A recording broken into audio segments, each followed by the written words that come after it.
1961년 5.16 쿠데타로 정부를 손에 쥔 박정희는 그 결과에 어찌됐든 국가 최고 지도자로 군림하면서 독재자라는 평가를 받았습니다.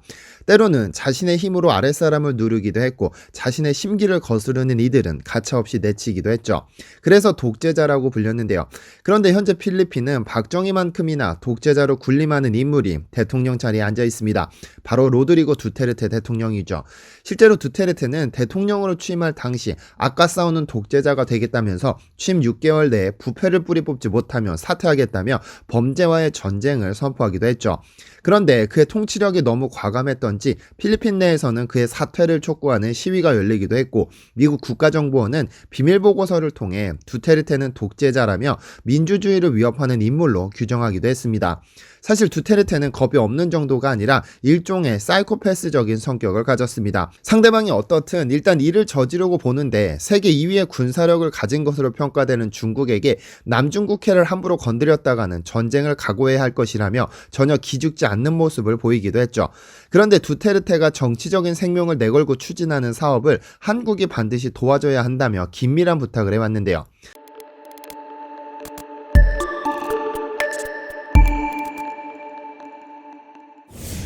안녕하세요, 디스멘터리입니다. 한국인들이 가장 사랑하는 여행지 필리핀이라는 나라가 있습니다. 한국에서 4시간 조금 넘게 날아가면 도착할 수 있는 따뜻한 천국 필리핀에 도착합니다. 1억 600만 명에 이르는 인구수를 보유한 필리핀은 한국과도 굉장히 깊은 인연을 맺고 있습니다. 바로 한국전쟁 참전국이기 때문이죠. 한국전쟁이 발발하자마자 필리핀은 아시아 최초로 5개 대대 7,500명을 파견해 411명의 아까운 목숨을 희생했습니다. 한국이 가장 어려울 때 도와주었던 만큼 행복하게 잘 살기를 바랬지만 그렇지 못했습니다. 불행하기 위한 모든 조건을 만족시키는 나라가 바로 필리핀이죠. 한국전쟁 후 12년 후 마르코스 정권이 들어섰고 그는 21년이라는 기간 동안 독재하며 계엄령을 선포해 자신의 적과 언론인들을 탄압하면서 필리핀은 나락으로 떨어졌습니다. 독재자는 독재자를 알아본달까요? 박정희는 마르코스를 처음 본 후에 저 친구 얼굴을 보니 알차게 생겼어. 분명히 쉽게 물러나지 않을 거야 라고 말했다고 알려졌는데 실제로 21년이나 무소불위의 권력을 행사했죠. 그리고 두테르테가 취임과 동시에 쓸어버리려던 마약과 2017년 필리핀에서 두 번째로 큰 섬 민다나오는 IS 추종 세력 미우테가 점령하는 등 필리핀은 말 그대로 나락의 늪으로 빠져버렸죠. 한때 한국을 돕기 위해 7,500명을 파견했던 필리핀은 나락으로 떨어질 수밖에 없는 모든 조건을 갖추었고 도움의 손길을 필요로 하는 국가가 되어버렸습니다. 그런데 필리핀이 정말 가난할 수밖에 없는 이유는 따로 있습니다. 독특한 영토 때문입니다. 필리핀은 아시다시피 전 세계에서 두 번째로 많은 섬으로 이루어진 섬나라입니다. 사실 섬나라라고 부르기보다는 섬들로 이루어진 나라라고 부르는 것이 더 정확할 겁니다. 전 세계에서 가장 많은 섬을 가진 나라는 인도네시아로 15,000여 개의 섬으로 이루어졌습니다. 그런데 필리핀은 그 절반, 약 7,000여 개의 섬으로 이루어졌는데 그 섬들이 하나의 영토인 것처럼 연결됐다면 큰 문제가 되지 않지만 그 섬들이 각각 각계 전투를 한다는 점이 문제인 겁니다. 어떤 국가가 국가로서의 역할을 위해서는 도로, 교량, 건물, 전기 등의 인프라가 갖추어져야 합니다. 한국의 경우 역시 경부고속도로로 전국이 연결되면서 일일 생활권으로 편입됐고 지역이 발전하면서 경제개발이 가속화되고 수출 물량의 원활한 이동이 가능해졌습니다. 그리고 경부고속도로 이후 1970년대부터 수출량, 외환보유고 그리고 해외 사업 수주가 급격하게 증가했습니다. 그런데 필리핀에는 이런 기초적인 인프라가 갖춰지지 못한 상태입니다. 7,000개가 넘는 섬들이 연결되지 못해 그 7,000개의 소중한 섬들은 중앙정부의 행정력이 미치지 못해 일사불란한 정책을 시행하고 싶어도 그럴 수 없는 것이 필리핀의 현실이죠. 그런데 같은 섬나라라도 선진국은 다릅니다. 몇 개의 섬으로 이루어졌든 그 섬들을 연결해 균형 발전을 꾀합니다. 대표적으로 일본이 그렇죠. 일본 지도를 자세히 들여다보면 일본은 후쿠오카와 규슈가 자리한 규슈섬, 마쓰야마 및 다카마스가 자리한 시코쿠섬, 도쿄 및 요코하마 등이 소재한 가장 큰 섬인 혼슈섬, 그리고 삿포로 및 홋카이도가 자리한 홋카이도 섬입니다. 그리고 그 외의 작은 섬들이 일본 영토를 구성합니다. 그런데 구글 맵으로 일본을 살펴보면 일본의 큰 섬 4개 섬뿐 아니라 자잘한 섬들은 모두 연결되어 있습니다. 긴 교량을 건설해 모든 섬을 연결해 중앙정부의 행정력이 모든 곳에 미치도록 했고, 일본은 한때 세계 2위의 경제대국으로 어마어마한 경제력을 뽐내기도 했습니다. 하지만 필리핀은 7,000개의 섬을 단 하나도 연결시키지 못했습니다.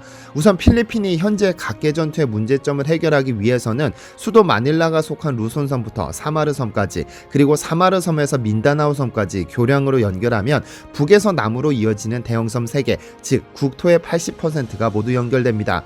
여기에 네그로스 섬과 파나이 섬까지 연결하고 세부까지 연결시킬 수 있다면 필리핀은 말 그대로 하나의 경제권으로 이뤄지죠.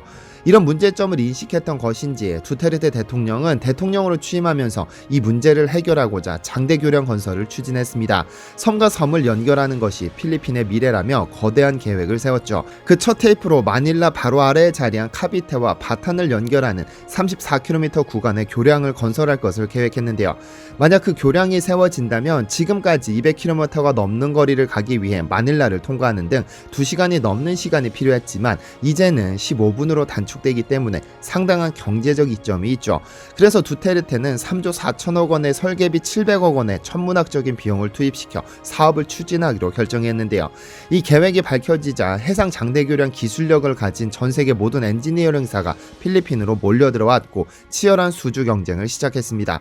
현재 전 세계에서 해상 장대교량을 설계할 수 있는 기술력을 가진 국가는 유럽, 미국, 일본, 한국 등에서 10여 개에 불과합니다. 그냥 단순히 바다 위를 가로지르는 다리 정도로만 생각되지만 그건 큰 오산입니다. 왜냐하면 일반 내륙의 다리를 건설하는 것과 바다 위를 관통하는 다리를 건설하는 것은 전혀 다른 문제이기 때문입니다. 해상 교량을 건설하기 위해서는 그 바다 아래에서 튼튼하게 다리 무게를 버텨줄 수 있는 지지대가 있어야 하죠. 즉 바다 깊이가 30m면 30m보다 한참 아래에 콘크리트 기초를 쏟아부어야 하고, 바다 깊이가 50m면 50m 아래에 튼튼한 콘크리트 지지대를 박아야 합니다. 그리고 그 아래로 선박이 여유있게 통과할 수 있도록 충분한 높이가 확보되고, 또한 교각과 교각 간격을 800m 이상 떨어뜨려야 합니다. 이 800m 간격을 충분히 지탱하기 위해서는 주탑이 최소 300m는 올라가야 하는데요. 300m면 서울의 아차산이나 대모산보다도 높습니다. 이 높이까지 주탑을 올려야 하니 아무나 설계하고 건설할 수 있는 건 아닌 겁니다. 한국에서 사장교로 가장 큰 다리는 인천대교로 그 경관장이 800m이며, 현수교로는 여수와 광양을 잇는 이순신대교로 주탑의 경관 길이가 무려 1545m입니다. 1.5km라는 거리는 결코 짧지 않습니다. 그런데 두테르테 대통령이 정치적인 생명을 내걸고 추진하는 이 사업의 설계를 한국의 평화 엔지니어링에 따내면서 필리핀의 미래를 한국이 책임지게 됐습니다. 아무래도 필리핀의 첫 해상 교량 사업이라는 상징성과 한번 성공해내면 이후 지속적인 사업을 수주할 수 있어 전 세계 엔지니어링 업계는 말 그대로 수주 전쟁을 펼쳤습니다.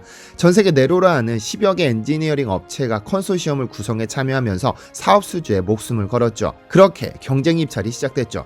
예전 같았으면 한국이 우러러보아야 했던 선진국 엔지니어링사는 사파전 경쟁에서 한국의 평화 엔지니어링과 미국의 TY라인 컨소시엄에 밀려 모조리 탈락하는 수모를 겪었습니다. 이런 수주가 가능했던 것은 평화 엔지니어링의 설계 실적 덕분입니다. 세계에서 가장 긴 현수교를 직접 설계했으니까요. 일반적으로 다리라고 부르는 교량은 그 종류가 6개 있습니다. 단순교, 트러스트교, 라멘교, 아치교, 사장교, 그리고 현수교가 있는데 각 교량마다 구조가 다르고 모양이 다르지만 모두 상판의 무게를 견뎌야 하는 숙명을 갖고 태어나죠. 이 중에서 현수교는 그 아름다움 덕분에 많은 국가들의 랜드마크가 되었습니다. 대표적인 현수교는 샌프란시스코의 골든게이트 브릿지가 있고, 일본의 아카시아 대교, 그리고 한국의 이순신 대교가 있는데요. 그리고 세계에서 가장 긴 현수교는 터키의 차나클라 대교로 이 현수교를 설계한 것이 바로 평화 엔지니어링이고, 이 다리를 건설한 곳이 한국의 SK건설과 대림산업입니다. 현수교는 하중을 견디기 위해 주탑을 세우는데 그 주탑과 주탑 사이를 케이블로 연결시킨 후 그 메인 케이블 아래로 또다시 케이블을 내려 교량을 지탱하도록 설계합니다. 그래서 가장 아름답지만 상당히 고난이도의 설계 기술이 필요한데 평화 엔지니어링이 당당하게 설계했죠. 이 차나칼레 대교는 터키의 공화국 수립 100주년 기념의 일환으로 계획됐는데 그 주탑이 334m, 3.6km에 이르는 거리, 그리고 경관장이 무려 2023m로 세계 기록을 가지고 있습니다. 아마 2023년에 완공되면 평화 엔지니어링의 위상과 한국 특수교량의 위상도 더불어 높아질 것으로 기대되는데요. 현재 필리핀은 그 독특한 영토 구조 그리고 두테르테가 추진 중인 국토 연결화 사업 덕분에 전 세계에서 가장 뜨거운 교량 시장이 됐습니다. 두테르테가 국가 역점 사업으로 추진 중인 교량만 해도 무려 30개가 넘죠. 물론 필리핀은 태풍의 근원지이기 때문에 내진, 태풍, 수심까지 고려해야 할 사항이 한두 가지가 아닐 겁니다. 그럼에도 세계에서 손꼽히는 엔지니어링사로 발돋움한 한국 엔지니어링사가 세계 최고 현수교를 설계했던 것처럼 수많은 세계 신기록을 써내렸으면 좋겠습니다. 시청해주셔서 감사합니다.